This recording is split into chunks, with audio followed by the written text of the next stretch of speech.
whatever you call it. Every construction truck, and I've been by every construction project from here to Lake Mary on 1792. And I don't do this often. So, but I'm so excited to be doing this today. Emily, this is too loud for me. Don't you think, Joe? Too loud? Not too loud. Okay, another thing that hit me is it's in Thursday's newspaper that officials in Tampa Bay have released their climate change plan, just announcing it today. So we couldn't be more timely.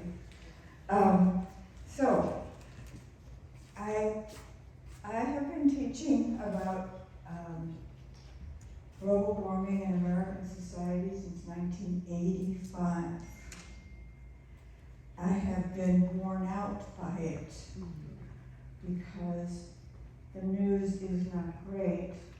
It is not as fun to stimulate or encourage students to get involved in this when it seems like such a no-win. But the truth is, it is a win, and it's not an option whether or not we're going to go through it. I feel like we are like people who were at the beginning of the Industrial Revolution. They didn't know what was going to come ahead. They just saw that items were starting to be run by not horses and buggies and not human power, but that were coming across, and lighting and electricity, all these new things that were happening that were just exciting, constantly exciting. And then entrepreneurs really understood that if they could not have an animal running around a pole trying to make their flour, you know what I'm trying to say, is a horse that just does this all day long, you could just flip a switch, imagine. But it was a wild time then, and this is going to be, it is now, a very wild time. And so we have no choice, but we also have no choice about the effects, that if this is a cause and effect universe and planet, and therefore the planet is trying to keep it steady, because that's the planet's nature. So we're going to talk about natural and human-induced climate change and global warming. I put this roller coaster for a reason, because it's going to be a wild ride. So this is our purpose, to understand we're at a revolution. And the revolution is about restoring the planet with sustainable, that is decarbonized human settlements. So you can see the list of things that we're going to cover today. They are not lightweight topics, but I hope to make them as easy to understand as possible. And we'll get to the what can I do section at the end, and I have set my alarm. Believe me, you have to believe me. Set my alarm so that we will have half an hour for sheer discussion. But throughout, I'm hoping that we will be able to have a discussion too when it seems natural. But first, I'd like to thank a few people. One, I'd like to give tribute to Martin Luther King, who inspired me as a young girl, and has said that leaders don't search for consensus, but rather mold it. And if there's ever a molder of consensus, it is Sue Foreman. And so I've been her fan for as long as I've lived in Florida, which is now about 15 years. And I also want to notice that President Biden takes this seriously and has altered a lot of government agencies to resume their work on stuff that makes sense for this revolution. This is the director of, no, I don't want to do that. Okay. I don't want to do that. Well, we'll do this. I don't understand. I've done this since 1985, don't forget. I don't know why I don't see it as I usually see it at home. There you go. Okay, here is, this is Michael Reagan, the administrator of the Environmental Protection Agency, who in this tiny clip welcomes everybody to the new EPA, one that is seriously involved in wanting to protect the environment. There was lots of gutting of the EPA during the last administration. We're going to assume an Earth systems science perspective, not Earth sciences, but an Earth systems science perspective, one in which the global carbon cycle is just one component. And we all live this global carbon cycle every day, and we're in it. We're in the atmosphere right here. And this is the troposphere, then the mesosphere, then the stratosphere, then metasphere, and then the universe. And so it's very much, it's our only envelope to protect us, if you will, and it works the way it is stratified. It works to have kept this planet going for hundreds of thousands of years. However, it was existing for hundreds of thousands of years on a natural carbon cycle that we all recognize. You have the sunlight, which has photosynthesis that makes plants and bushes and trees grow, and then when they decay, they become dead carbon, used up carbon. But this is carbon, of course. Our trees, the whole mead garden is just a collection of carbon. We are a collection of carbon. That which the organic carbon gives up dead organisms and waste products, and those then produce carbon to the atmosphere.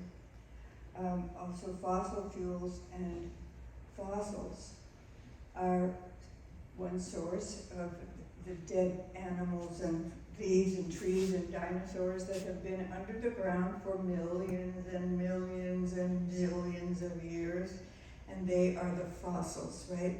I didn't ever know in 1985 when I began teaching about this at the University of Hawaii, I did not understand what's a fossil fuel.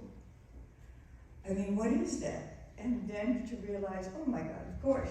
And so the reason in the Bible that they're doing all these wonderful things in gardens and it's very rich and lush is because the deserts that we see now in the Middle East are formerly rich gardens that then would have been who lost their carbon, lost their heads and lost their carbon. So this runs as a system, and for hundreds and thousands and millions of years, this has been the natural carbon cycle. And it's always been in balance, as far as we know, and certainly as far as we have lived. And then we add what's called the human factor, where we see that somebody called people have taken the carbon out of the land, deep in the land, and made it available for auto and factory emissions and for transportation. Now, part of the cycle is that the ocean is a sink of extra carbon from the atmosphere, but that sink is almost full. So if you can think of it having been an easy place for us to be over the budget, if you will, of the cycle, then we don't have that option anymore. So I'm going to,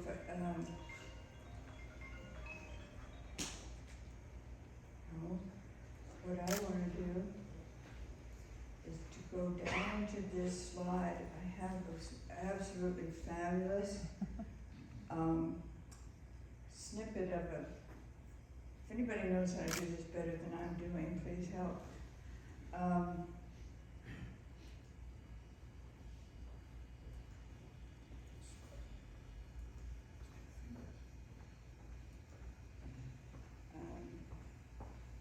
I'd like this to be a whole page and that doesn't.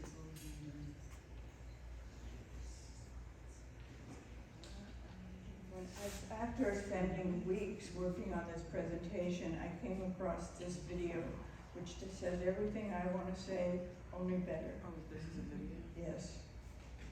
Should we go to this one? Well, there's an arrow right in the middle here.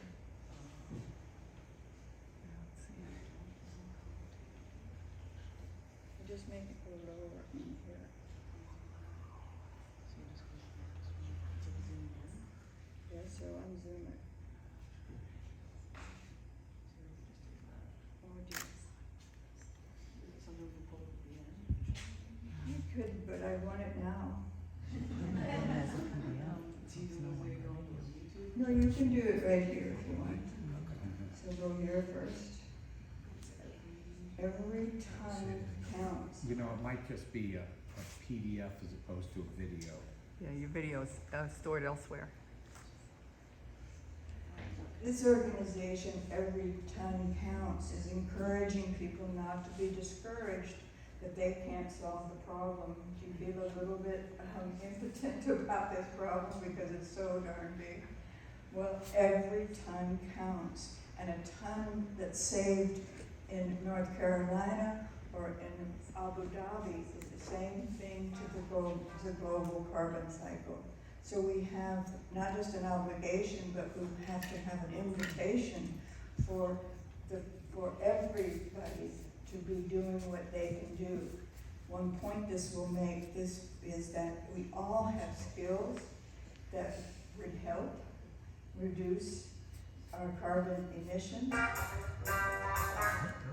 Whenever you're ready. I'm ready. I've got these kinds of things. I hope you do too. Okay, so you've heard about climate change and that it's a big deal. But what is it really about, and what can you actually do about it? This video is a simple, pragmatic summary of climate change. We'll cut through the noise and confusion and focus on the basic facts so you can figure out how to help. Okay? So here's the situation.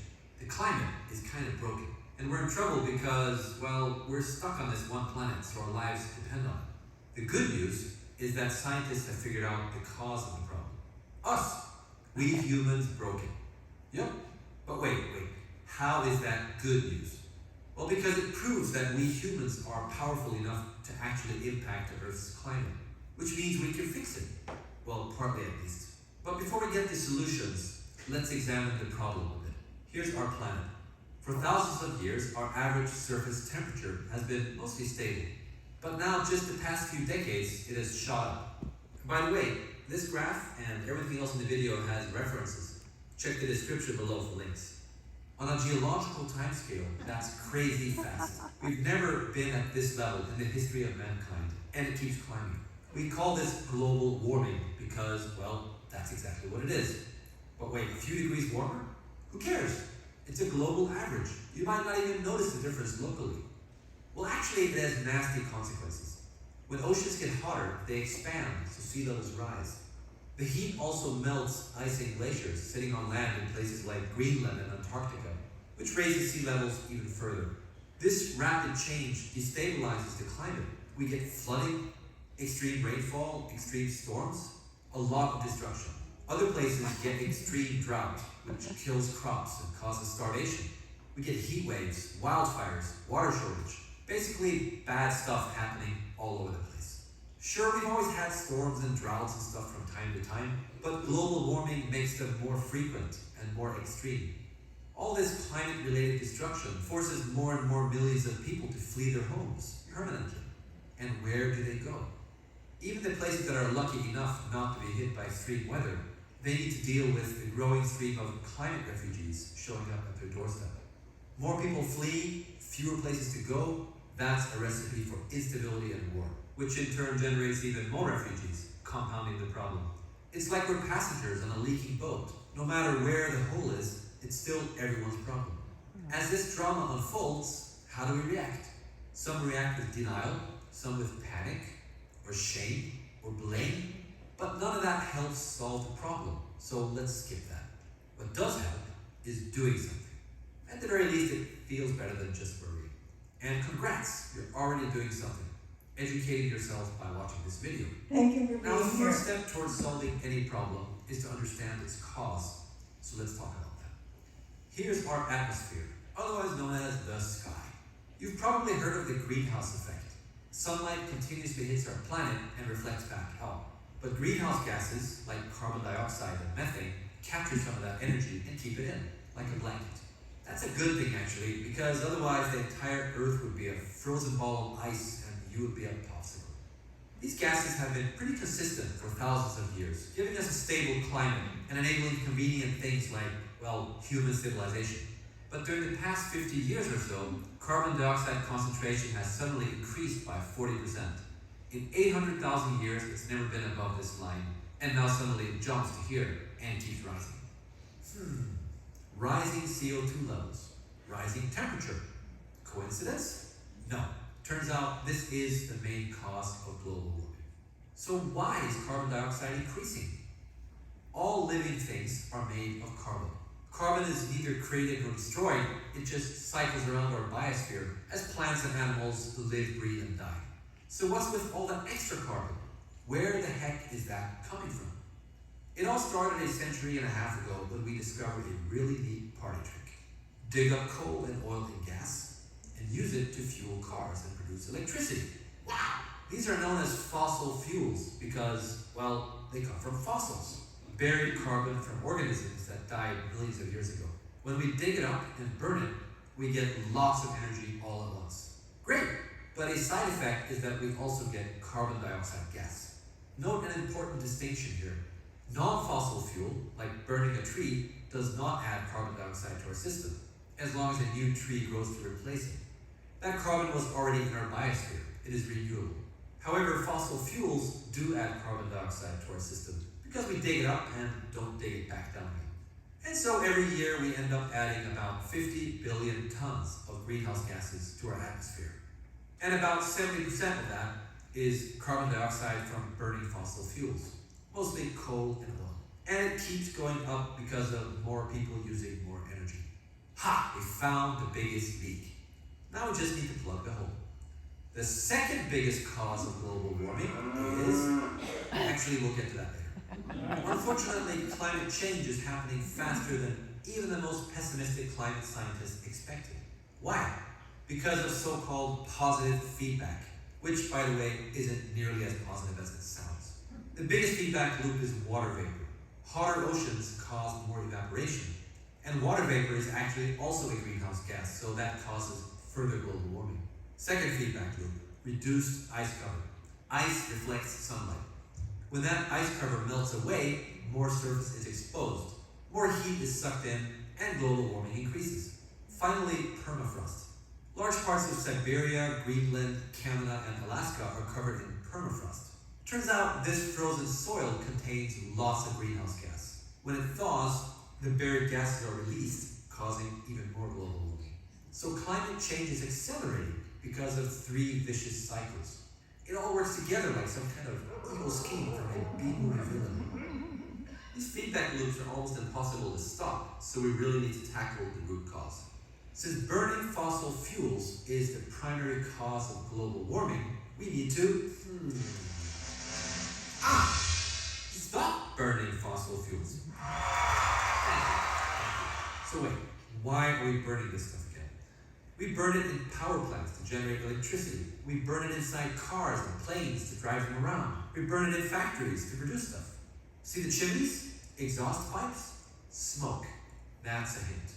All this accounts for about 2/3 of the 50 billion tons. And by the way, that smoke is deadly poisonous, so we kind of want to get rid of it anyway. Here's the most fascinating thing. The fossil fuels industry is subsidized. Governments around the world spend about $500 billion per year, 1% of the global GDP, financially supporting the very thing that's killing us. Clearly, change is needed. So what, are we going to erase 200 years of progress? Back to candles and horses? No, of course not, because we've grown really fond of electricity and transport, so that's not going away. We just need to solve it without burning fossil fuels. And the good news is that we don't even need to burn it anymore. Instead of coal and oil, we can use solar panels and wind turbines to generate the same electricity without screwing up the climate. This used to be expensive and ineffective, but the technology has finally caught up. Now solar and wind is often more cost-effective than coal and oil, even without taking climate impact into account. That's known as grid parity, a crucial economic tipping point where people who don't even know or care about climate change will want to switch because it's cheaper. Of course, we need energy even when the sun isn't shining and the wind isn't blowing, so the next big challenge is energy storage. But battery technology and other storage solutions are catching up fast. An added bonus to all this is that all countries have free access to sun and wind. It is basically democratized energy, so less need for countries to bicker with each other over unevenly distributed oil reserves and gas pipelines and stuff. Of course, we have other non-fossil energy alternatives too. Nuclear, which of course carries its own risks and challenges. Hydro, biofuel, geothermal. From a global warming perspective, anything is better than burning fossil fuels. Renewable energy is spreading fast, but globally, about 80% of our energy is still based on fossil fuels. So we've got to keep that ball moving. What about transport then? Transport accounts for about 14% of all emissions. 3/4 of that is from fuel cars, including trucks and buses. Oil power plants on wheels. They are worse than planes only because there are so many more of them. But now we have electric cars. Plug it in and charge it up, just like you do with your phone. Range used to be a problem, but now some electric cars can go over 500 kilometers on one charge. And by then you'll need a brake anyway. They're still pretty expensive, but prices are coming down fast. Of course, an electric car is only as clean as the electricity it uses. But the difference is that a fuel car will stay dirty forever, while an electric car gets cleaner automatically as the power grid gets cleaner. There's more good stuff going on. More energy efficient appliances, smart energy distribution systems. These things help the climate and lower your electricity bill. Regulation is also catching up, mainly through carbon pricing schemes. For example, tax shifting, where governments charge a carbon emission tax and use that revenue to reduce something else, like income tax or VAT. So these imported bananas are more expensive, but hey, these local apples are cheaper. It's a shift, not a tax increase. When companies end up paying the real cost of their carbon footprint, they find innovative ways to reduce it. Some engineers are even experimenting with carbon capture, which means sucking carbon dioxide from the air and putting it back into the ground, kind of like trees on steroids. Someday, the whole oil and coal thing will be history. A horror story that we tell our grandchildren.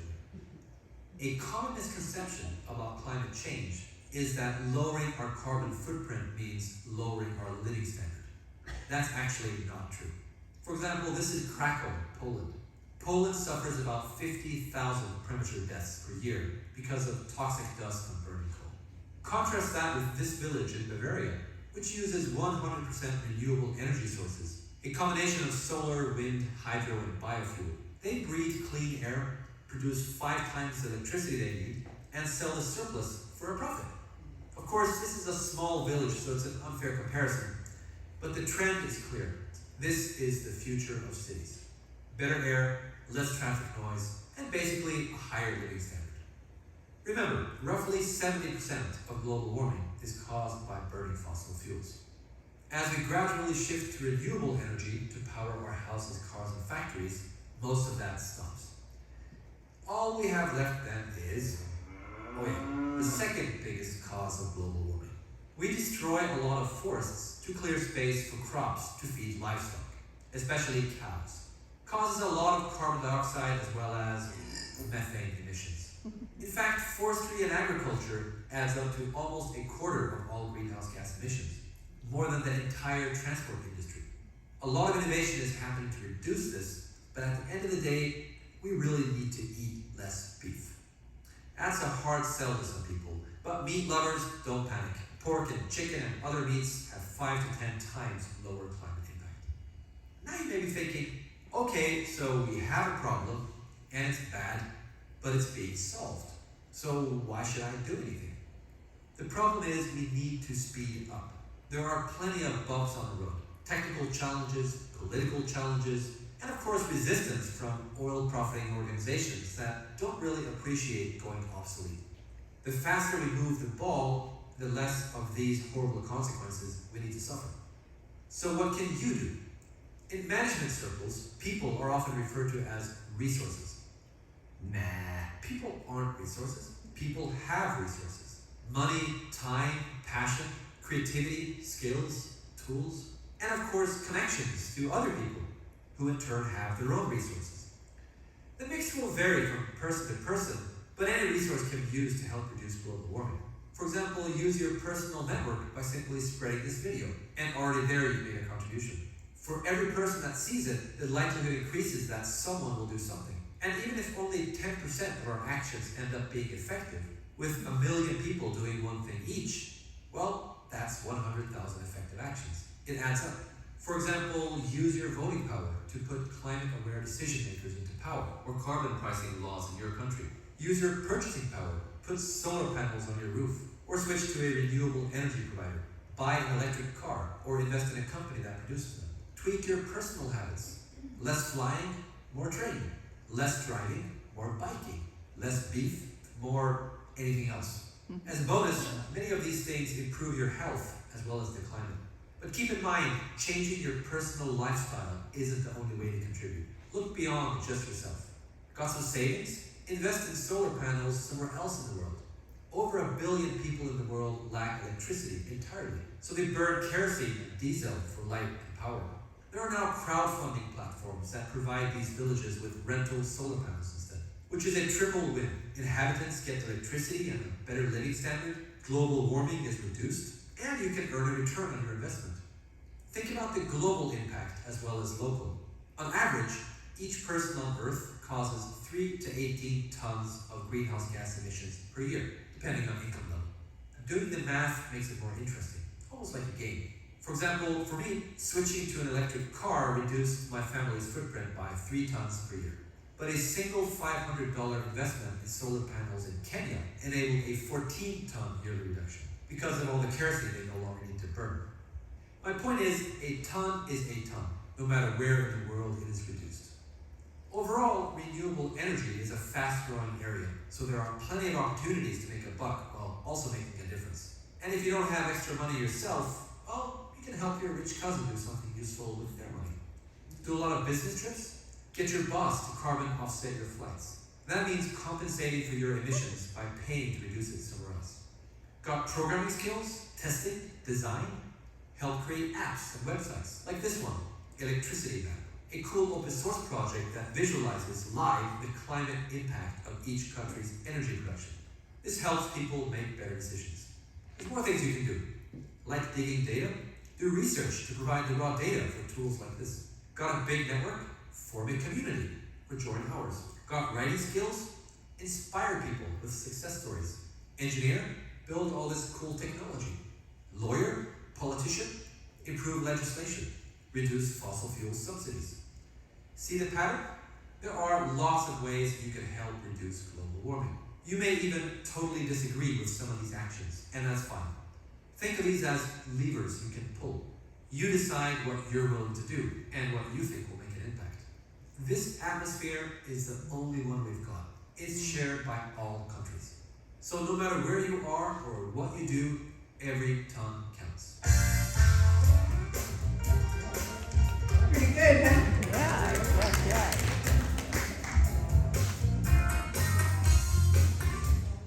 What That's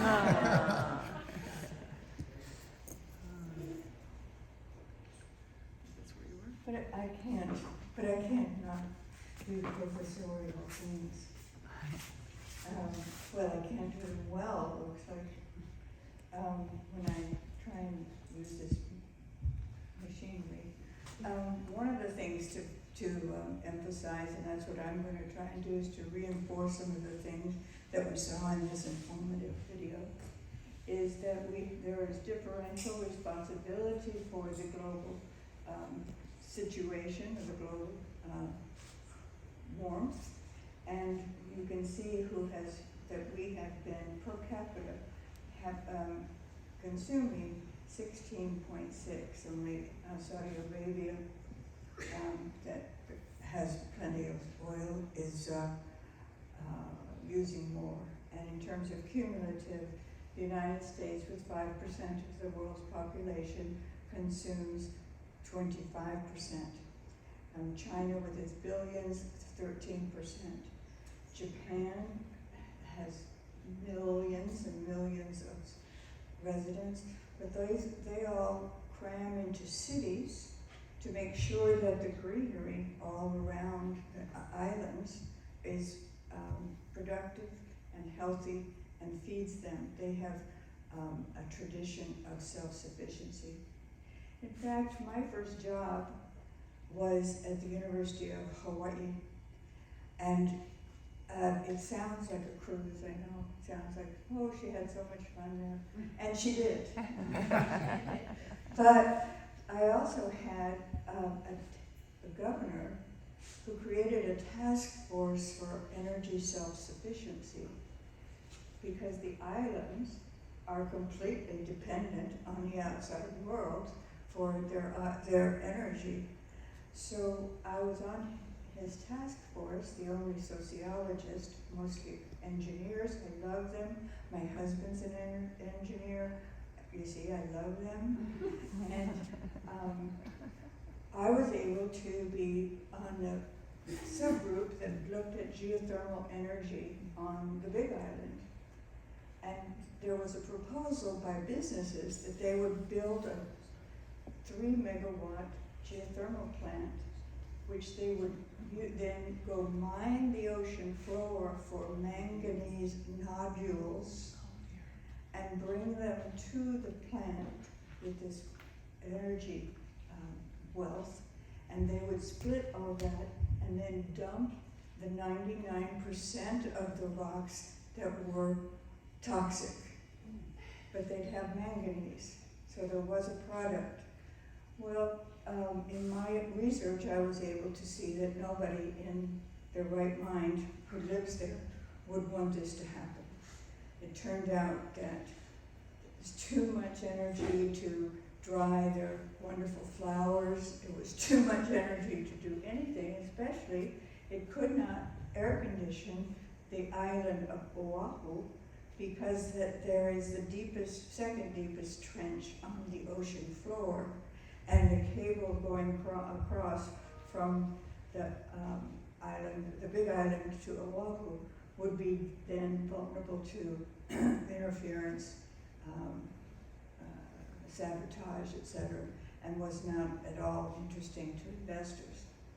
I was also on the task force to look at biofuels and creating a farm of fast-growing trees that then could be used as biofuels. And so there are I did that study. There was another one that was about the energy, electric energy and its distribution in terms of stratification between old and young, rich and poor, and in between, to look at what are the actual uses and what would happen if the prices went up. We coupled that with an inventory of people's appliances. Our researchers knocked on doors of people in a random sample and asked them to participate, opened their cabinets, and indicate every appliance that used electricity. And we then could, and was matched with their energy consumption by household. It's an incredible opportunity to look at. You could say, all right, if everybody stops using their charcoal boiler, or they're not charcoal, their electric boiler, then we could reduce the energy from that island by such and such.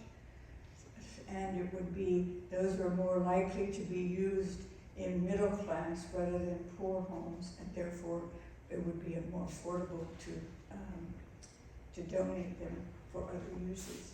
So my early days as a sociologist was looking at the state of Hawaii as a laboratory, and it was particularly rewarding because it's so far away from any other landmass. The islands really are dependent on bringing everything in, and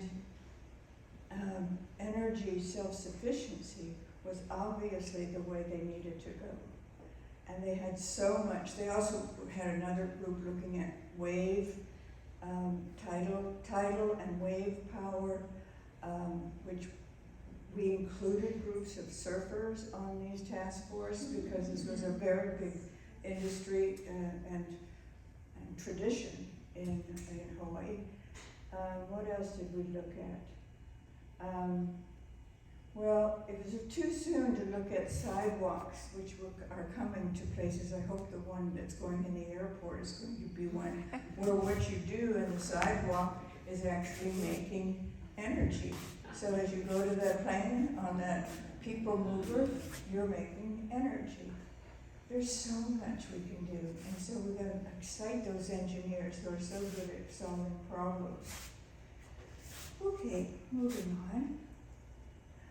This is my early effort to understand the carbon cycle in terms of regional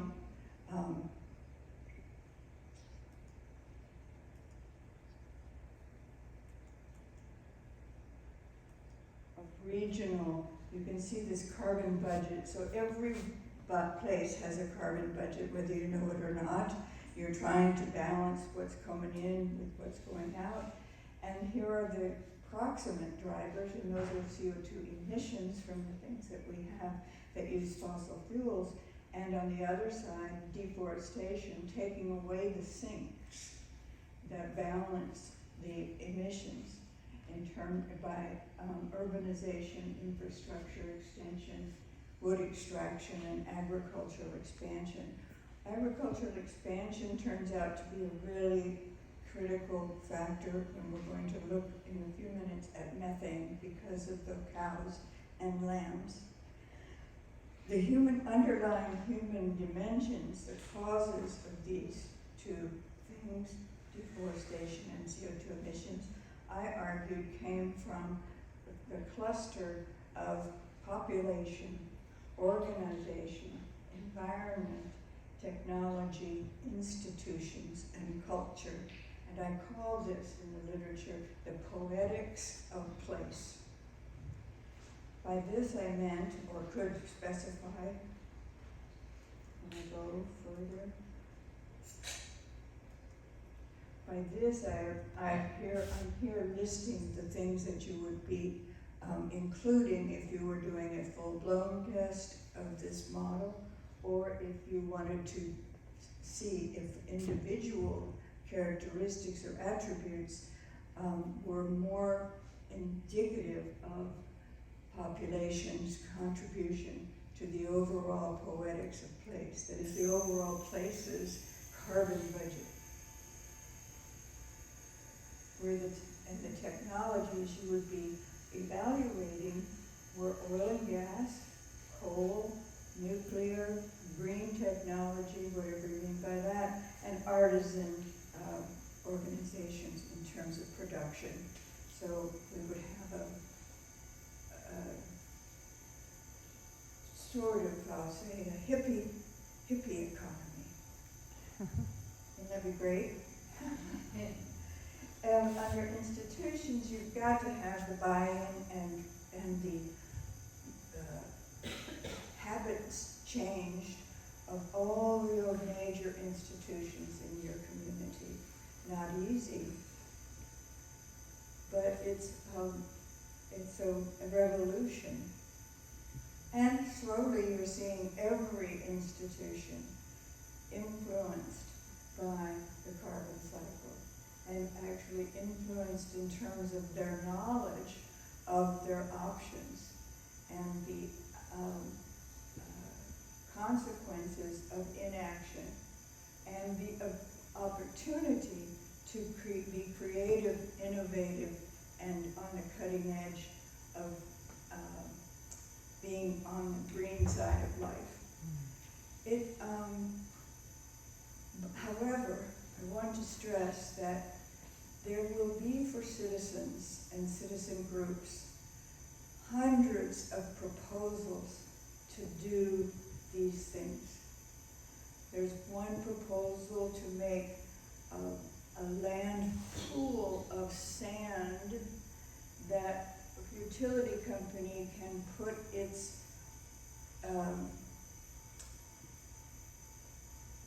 carbon and soot left over, and also make it a battery to run its utility company. In fact, I would like to stress that the utility companies are in the driver's seat if we let them be. They are used to having obligated customers. They're not pleasing customers all the time. They're picking up their obligation, their dues. You're obligated. You can't opt out. So utility companies, and they have the most to gain, and they've been subsidized for so long by fossil fuels, and fossil fuel oil and gas companies have been subsidized for so long by oil and gas investors that we're just going to have to get a little bit used to greater citizenship defined as what's good for the whole, regardless of their rhetoric that they are. So utility companies are key. And this slide is looking, he mentioned this and I just couldn't stand that you couldn't see it more, is that for 800,000 years, the average parts per million of carbon dioxide in the atmosphere has been 290. It is today 413. Now that has happened, as he showed, after these 800,000 years where it never went above 290, to now here on this graph, it's off the graph. So you have to go all the way up to here. You will be sorry if you do.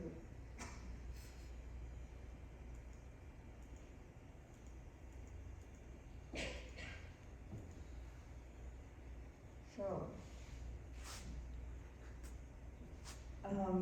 we do have guidance, especially from the Intergovernmental Panel on Climate Change. In fact, all my sources are from them.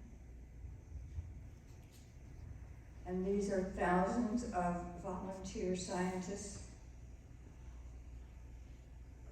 who meet every 4 years and look at the data in their particular focus area to see what this pattern, moving to this pattern over 50 years, well actually since the Industrial Revolution, but especially since 1970. And they have projected into the future what different paths of development mean for extra carbon. So these paths are provided by scenarios constructed by the IPCC based on various assumptions about the poetics of place.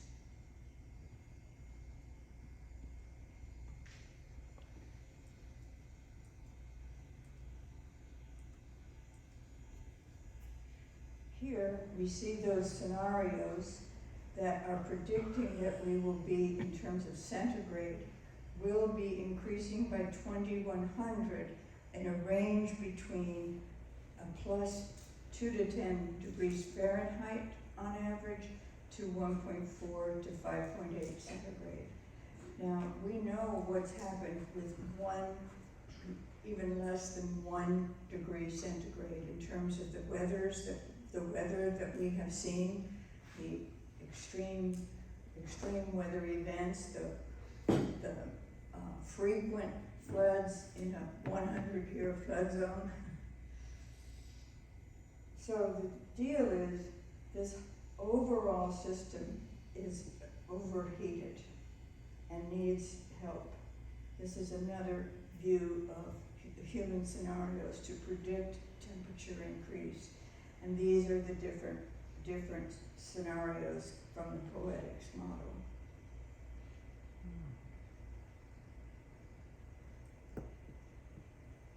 There is also recently, you may have seen in the news, something called the International Methane Pledge.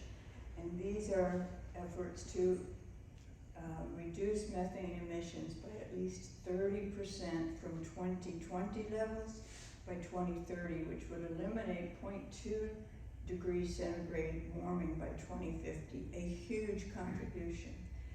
I will talk about that later. Methane, the most important, two important sources are, farm animals, black carbon,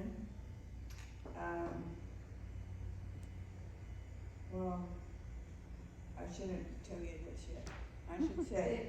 I should say that all chemicals are evaluated and labeled in terms of their global warming potential, as well as their ozone depleting potential. And so it turns out that there is a group of super pollutants. That is, they are more powerful than CO2 in terms of heating, and they are very short-lived. So if we got rid of them, we would buy 10 years. 10 years for the decision-making to block ourselves in. We're doing things about this, the global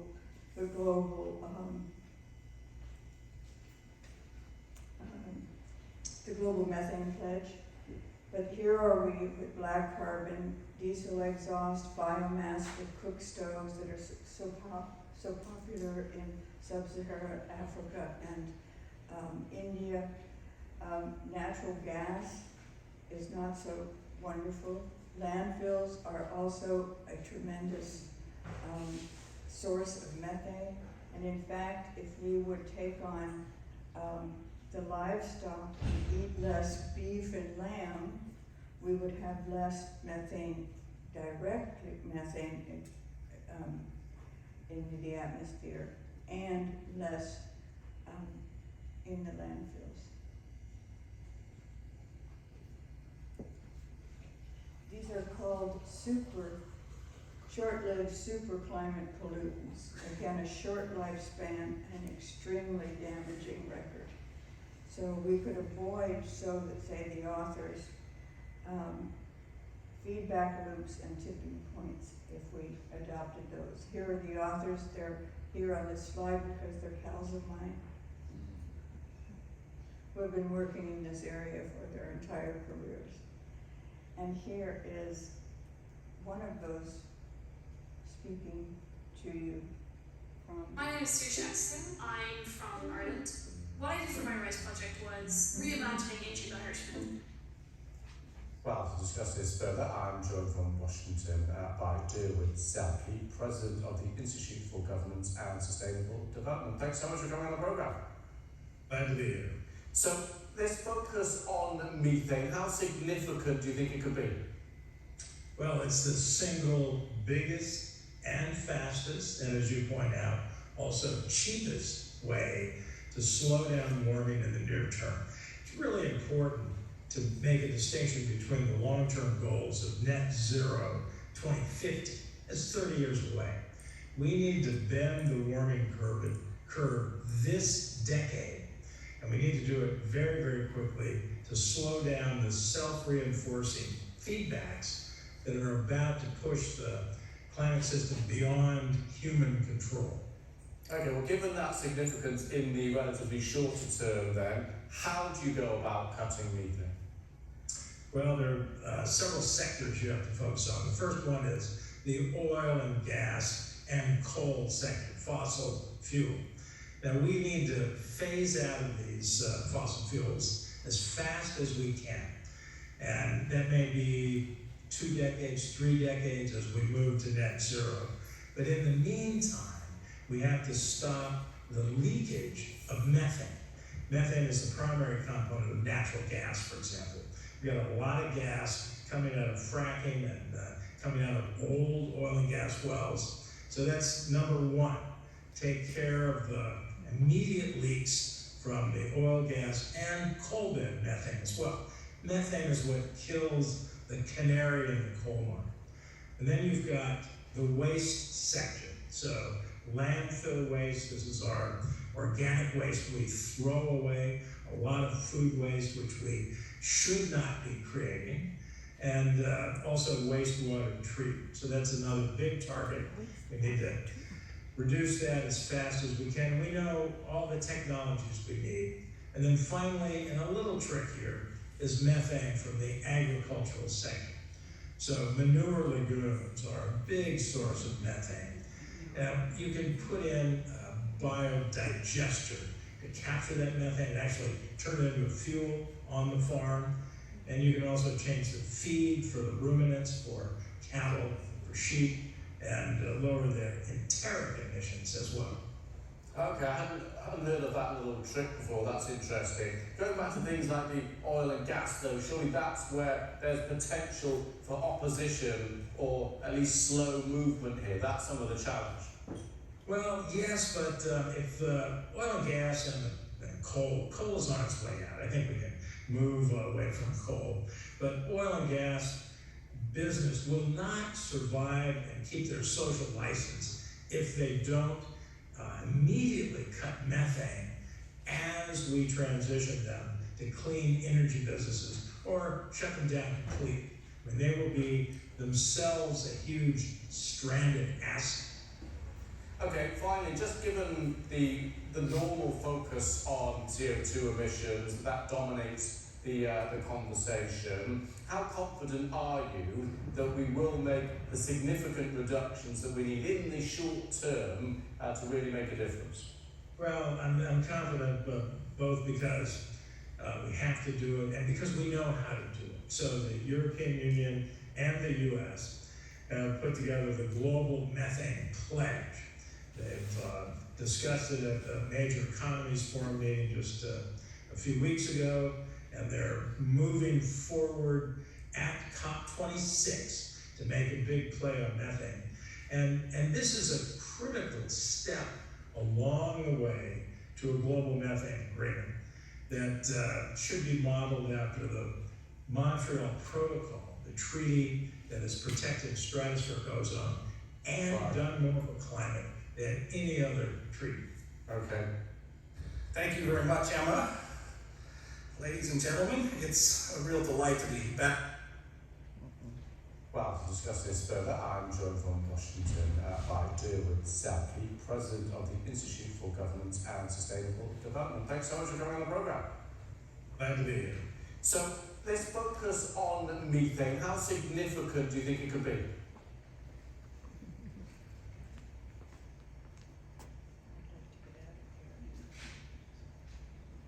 That old methane.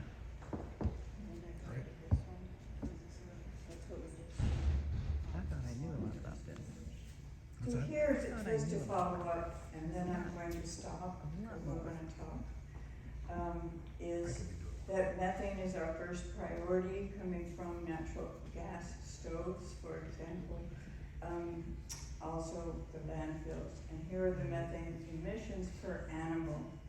And you can see that the ruminant digestive systems of cows and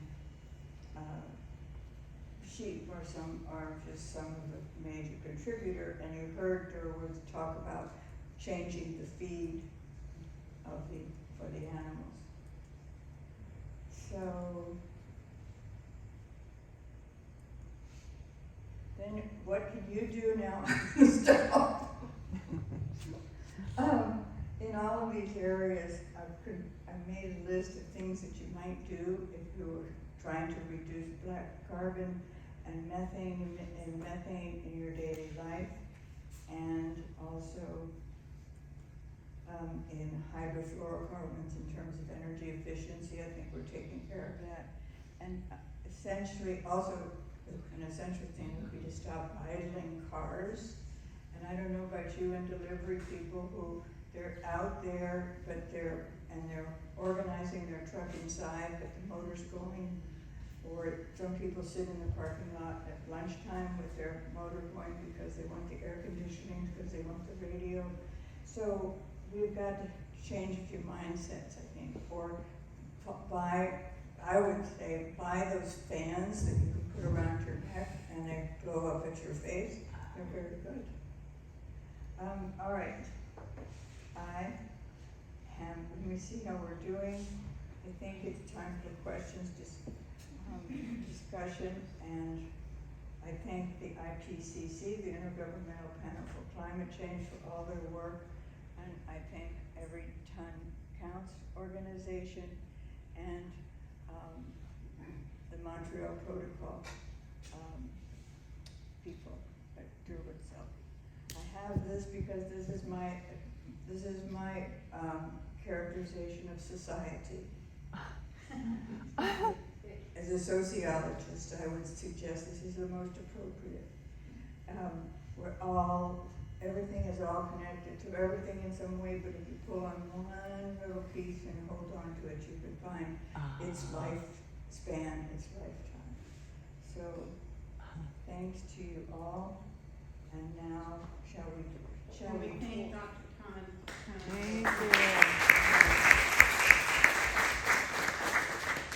So I've been taking notes as a good student, and so there's a couple of things that I've been reading also as far as India is concerned, who is so dependent on coal, and they're slowly trying to get out because they have a large middle class coming up in their population, who now like fancy cars, they like air conditioners, all the things that are just going to add to the pollution. But at the same time, they have large solar parks, which is unbelievable, which we do not have that many, right? So I know They've that. also changed the new air conditioners. They're not going to be using the HCFCs that they were.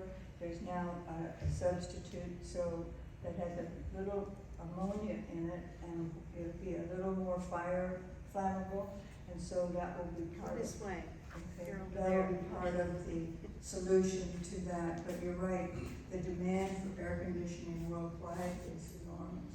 Well, I think some of our guests here rode their bikes here, which yay, that's awesome. I love that, and I think that's so important because we are so dependent on our cars here in Florida. So when I first moved down here, I moved from Chicago, and so I was always taking the train that we were talking about, and then here I was like, I couldn't believe that I was driving over 100 miles a day just to get from point A to point B. It was ridiculous. We have It one still of is. the worst walking scores of all the country. Yes, yes. So I'm opening the floor for questions. Yes, ma'am. I have a stupid statement. Nothing is stupid. No, it is. It is. If we could convince world leaders solving the problem of global warming will be profitable for them individually, it would get taken care of faster.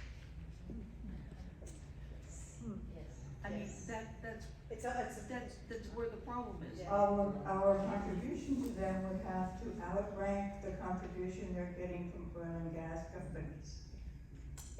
Absolutely. So we need to have all the subsidies to the companies removed. I mean, there are currently subsidies to oil and gas right now, and has been going forever, as far as I know. And there's that angle to it, but there's also, as you say, the incentive, the financial incentive. That is so true. Yes, sir. Let me make sure I understand this. You're saying we pay taxes and the government subsidizes the oil and gas. Yes, sir. In addition, we pay for it and we subsidize it also. Yes, sir. We don't subsidize it, we pay for it. I just think of the West Virginia and the coal mining that goes on there. And in the meantime, we're trying to push electric cars, trying to put all this conserving energy. And the money's gone back to promising them, yes, coal is alive and well in the United States. And they're back in the coal mines, right?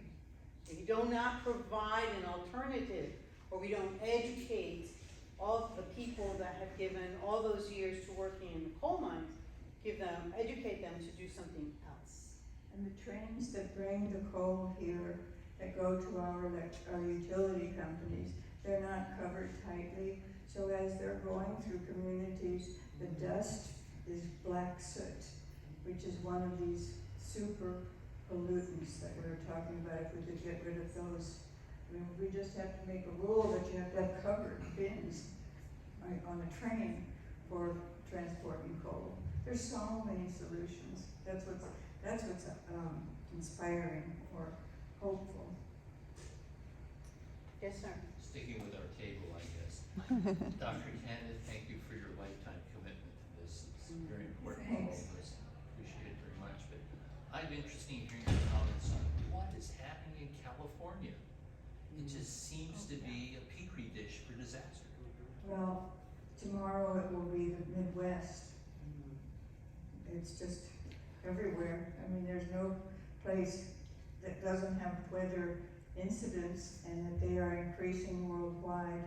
I think our in cost, as well as in frequency, and as well as in length of destruction time. As I say, 100-year bridges are being ruined within every 10 years, let's say. So it's hard. I don't know how we're going to catch up, but we better make them smart this time around. Yes, sir. I just want to share with folks from Winter Park that the city offers rebates for energy conservation as well as water conservation. So if you live in the city of Winter Park, I would encourage you to go online, citywinterpark.org, and look at the residents list of things, and one of them is rebates. And from that, you can find out different things that you can do, such as a audit of your home energy use, and it'll give recommendations to reduce your energy usage. Excuse me, are you from the city? Yeah. You are. One of the questions that I have is that electricity, the lighting that's used in this city, not only by citizens, but the city of Winter Park, that you see in Europe when you're traveling there that people have reduced their energies within the city, reducing lighting, etc. But we're not seeing that in the U.S. as much. And I was wondering, what are we doing here in our fair city here? Are we? There's lighting everywhere. Is anyone doing anything to look at what we can do? There are a couple of things I can address to that. One is street lights, we're going to LED lighting. Yes. Public areas lighting, we're going to LED lighting. And we're making that transition as quickly as we can and be fiscally conservative. But yes, we're making great progress in terms of public lighting.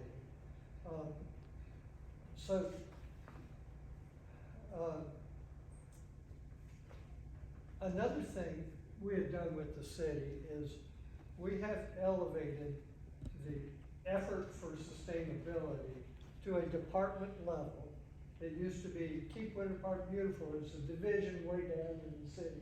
It's currently a high-level department, and we have met with the sustainability city staff people to evaluate how we can accelerate going to sustainable levels of energy and water. And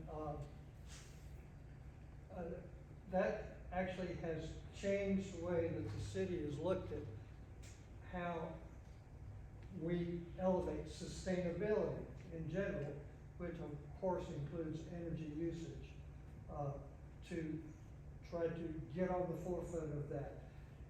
It never goes as fast as I would like for it to, but we are moving in that direction. We're working hard to do that.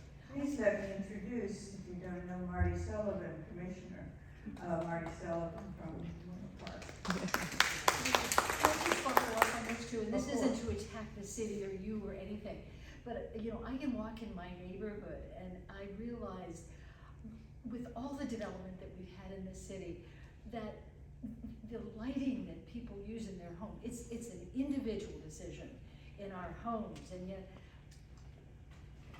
can't we do something to motivate the individual citizen to look at how much lighting they're actually using in their homes, the exterior of their homes, and do something about that rather than illuminating their homes for whoever.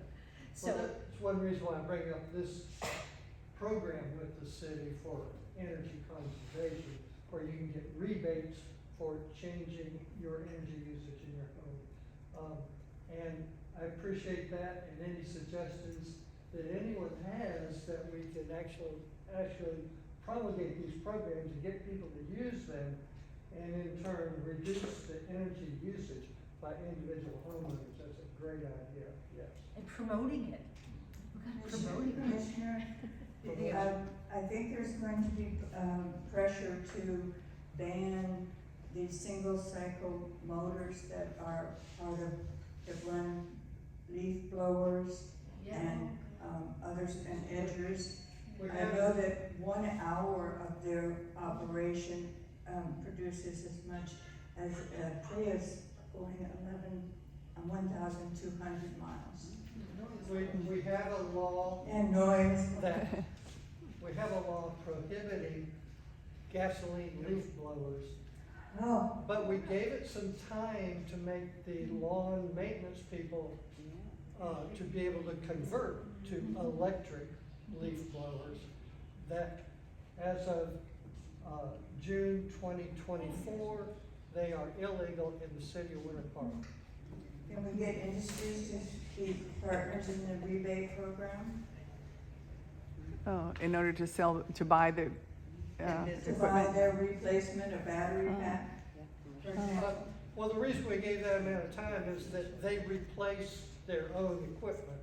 And we tried to time it so that it would be of no additional cost to them, but rather as they replace their equipment, they go to electric equipment when they would otherwise go to new gasoline equipment. We don't have any program to provide financial incentives for them to do that. It's the time incentive that we provided them. There should be a financial incentive and the bills will go down. Their electric bills will go down, or the cost of running their equipment will go down. Well, there is really good news at the federal level. Last year, I think some of you probably read about the Inflation Reduction Act. It adds more incentives, which could be stacked on the local incentives, and it benefits people who have their own homes, renters, utilities, nonprofits. There's a lot of good news in it. There's a wonderful website called Rewiring America. I would encourage you to visit that because that one is particularly aimed at the residential people and renters, and lays out the incentives that are, the tax rebates that are available. Nonprofits, for the very first time, will be able to get a 30% tax rebate from when they install solar. That's only been available to residents and commercial properties up till now, but now nonprofits, that means your churches and other nonprofits for the first time. This is Mary Dubois from the Natural Resources Committee of the League of Women Voters. League of Women Voters, and also the chair of things electric and I'm not quite. chair of things electric and solar. Yeah, but there's a lot of good news that that bill is going to be around. It has a 10-year lifespan. So the idea is you don't have to rush out and do it in 1 year.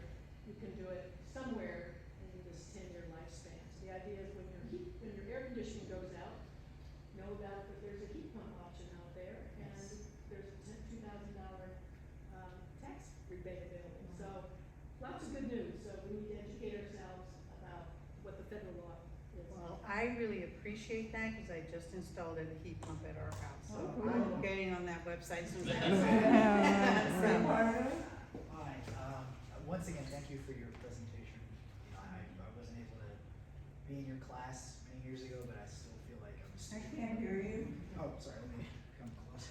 I just wanted to say thank you for your work, and that I wasn't able to be in your class years ago, but I feel like I'm still a student of your work. And I needed your advice on this, because I think about this a lot. When we advocate for electric cars, there's always someone that says, well, okay, well, where do the raw materials come from?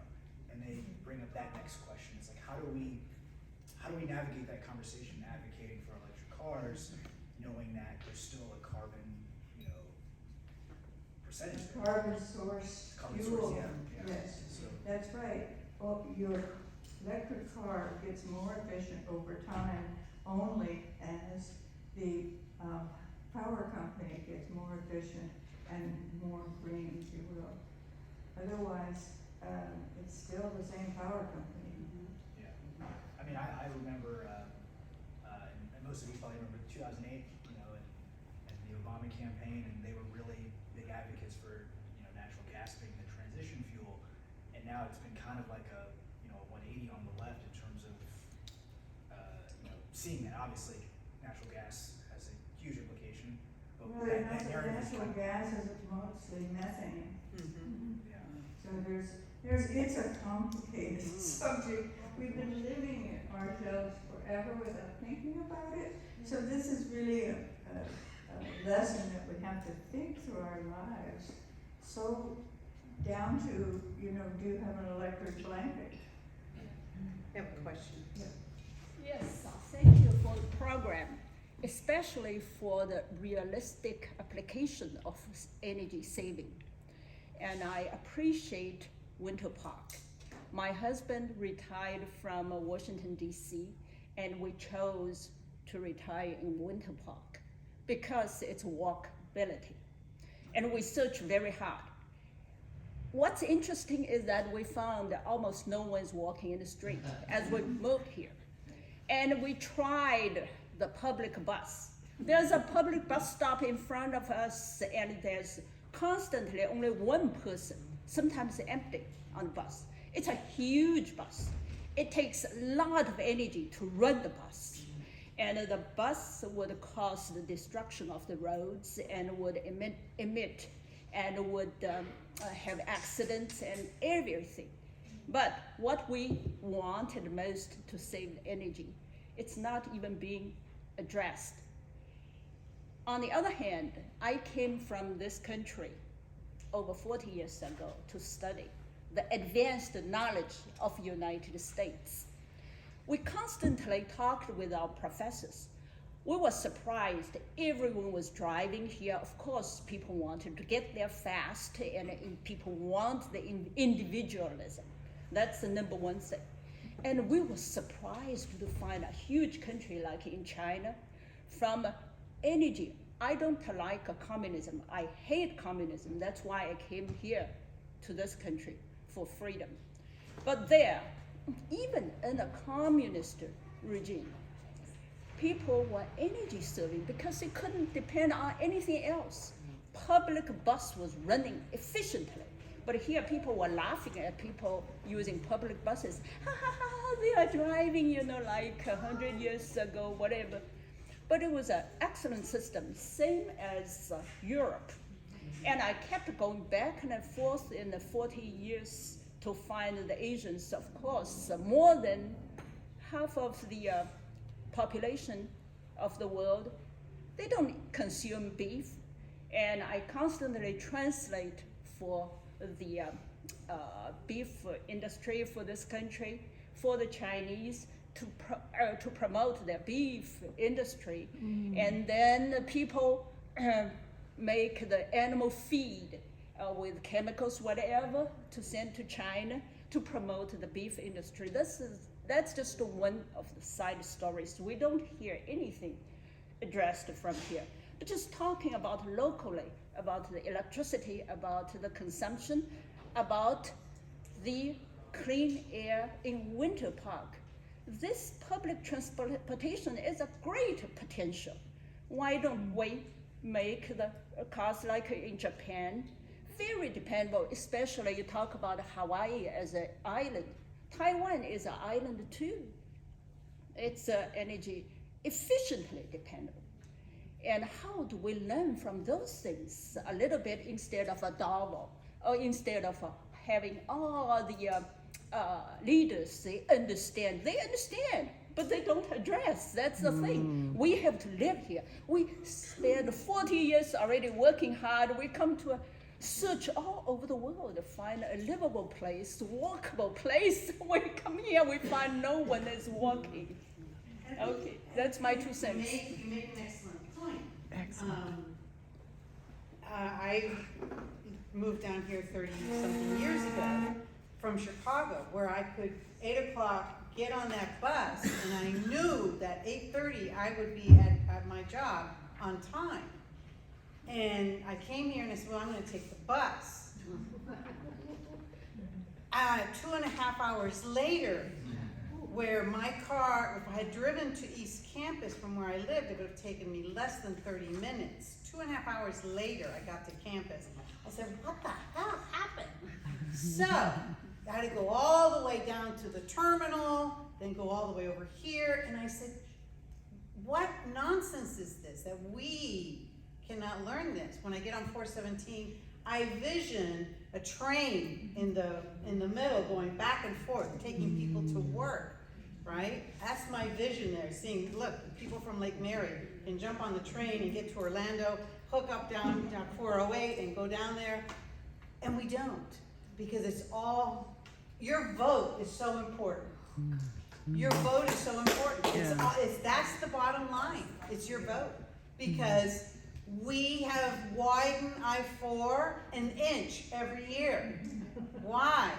Because it's money, right? We were given a grant, I don't know how many years ago, from the federal government.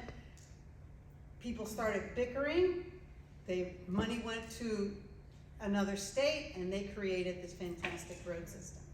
So your vote is is so critical, But I agree, we need to do something.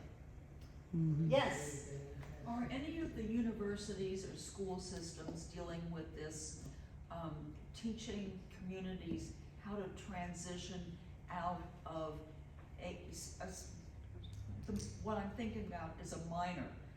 You shut the mine, the kids don't have school, the teachers lose their business, it's a snowball effect. Are there courses anywhere in the university system that are teaching how to make this transition? I don't know about UCF. I don't know about UCF. Yeah, I know Valencia teaches, there are certain courses for sustainability, the same thing that Winter Park did. We have a big initiative on sustainability. We have someone that is the director of sustainability. But again, it requires a lot of money. It requires people who are open-minded to this, and it's like you have said, it's a lot of work. But it's also system thinking, not one item at a time. You look at the whole system. The poetics, what did I just say, the poetics of place. Yes. Since it's a global issue, Yes. past 100 years we had World War I, World War II, Vietnam, and so on, like this constant war until today, everywhere and every continent maybe. So that's a major contributor because the weapons sales and manufacturing is absolutely creating wars to sell weapons. And the weapons are unfortunately now, instead of Air Force bases, now Space Force. So it has expanded throughout the stratosphere, atmosphere, you know, instead of just land or air, no, it's atmospheric up there. It seems like things are fighting each other, not taking the system approach.